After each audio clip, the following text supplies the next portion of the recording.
cette absence de récolte à venir plonge l'ensemble du monde agricole dans une très grande inquiétude et évidemment une très forte attente de la part des pouvoirs publics.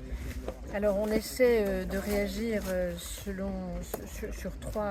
d'agir sur trois leviers.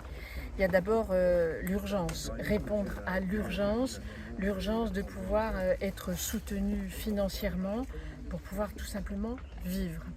Donc c'est l'objet du fonds qui a été délivré de 10 millions et qui sera peut-être abondé encore, nous allons regarder. Il y a le deuxième niveau d'action qui est de pouvoir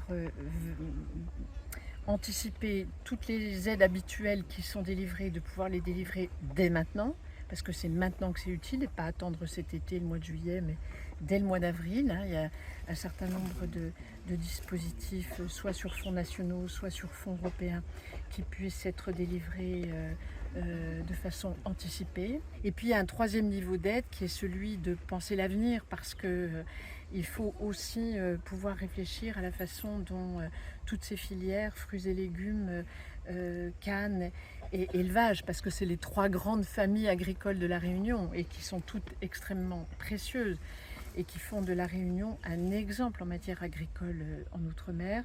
Et bien là, il faut anticiper l'avenir. C'est par exemple les serres, l'appui aux agroéquipements comme les serres qui permettent d'espérer mieux résister au désordre du climat. Parce qu'il faut travailler aussi pour l'avenir. On ne peut pas imaginer des dispositifs qui tombent à la première, au premier cyclone, au premier ouragan.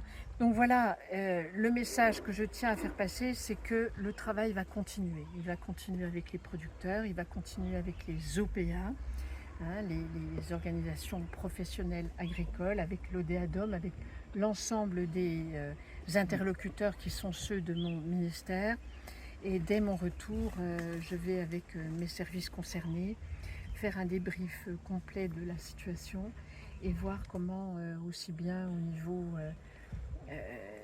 des aides de soutien aux revenus, de la préparation de la prochaine récolte, du retrait des substances qui affectent les rendements, quelles réponses nous pouvons apporter